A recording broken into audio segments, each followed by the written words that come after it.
So, good day everyone. Karon mag-present ko sa akong Laboratory 10 demonstration. Ang title of this lab is Sessions and Cookies in PHP. So, diretso na to sa part 1. So, atong part 1 is starting and storing sessions. So, naatay sessions start.php. So, first, atong tan-awon ang session start.php. Ang purpose ani nga file kay mag-start og PHP session ug mag-store og values sulod sa session. So, naggamit sad ko og session start method para sa ma-initialize ang session. So, importante kay ni siya kung wala session start, dili nato ma-access ang session variables. So, after that, nag-store ko og two values which is username and role. So, kaning mga values kay naga-stored sulod sa session. So, super global variable ni siya. So, karon ang session data kay gi-store sa server side and ma-access nato siya across multiple pages as long as active ang session. So, makita pod nato nga gi-display ang username ug role sa page to confirm na na-store jud siya correctly. And natay part 2. Our part 2 is reading and destroying sessions. So, naatay session read.php. So, next is session read.php. Ang purpose ani nga file kay basahon or i-retrieve ang existing data or existing session data. And again, gigamit gihapon ang session start method kay dili siya ma-access kung wala ni. So, gigamit pod nako ang null collishing operator para maiwasan ang error if session variable kay kung wala pa na set. And naapod tay session destroy.php. So, sunod mo adto ta sa session destroy.php.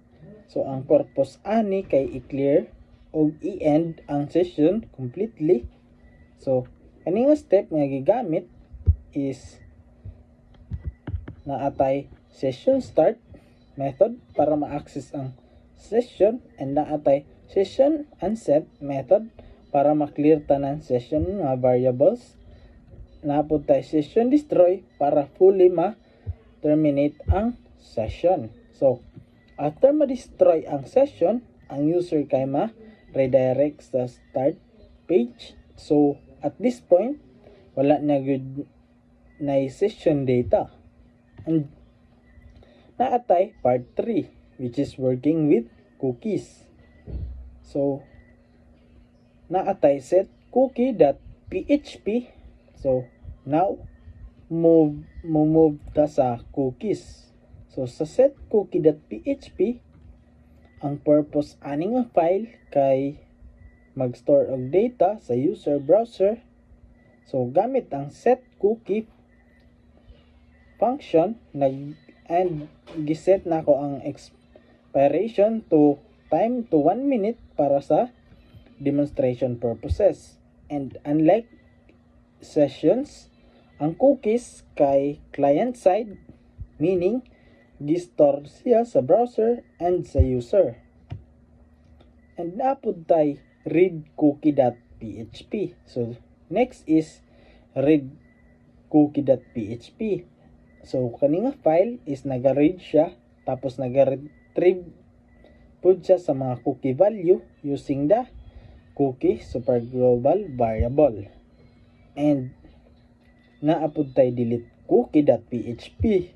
Then, sa delete cookie.php, ang purpose ani kay i-delete ang cookie by setting its expiration date to a past time. So, once expired is automatic na siya i-delete sa browser. And our part 4, which is security considerations. So, naatay security notes.php. So, kaninga file is naga-contain sa security notes written inside a PHP comment block. So, diri gi-explain nako ang mga concept na atay session. Una, na atay session generate ID. So, kani importante ni siya para ma-prevent ang session sa mga fixation attack. Ikaduha, na atay cookies. So, ang cookies should not store passwords. Kay ang cookies is stored client side ra. So, dali ma-compromise. And ang XSS or cross-site scripting, ang XSS attacks can steal cookies using malicious scripts, and HTTP only flag prevents JavaScript from accessing cookies.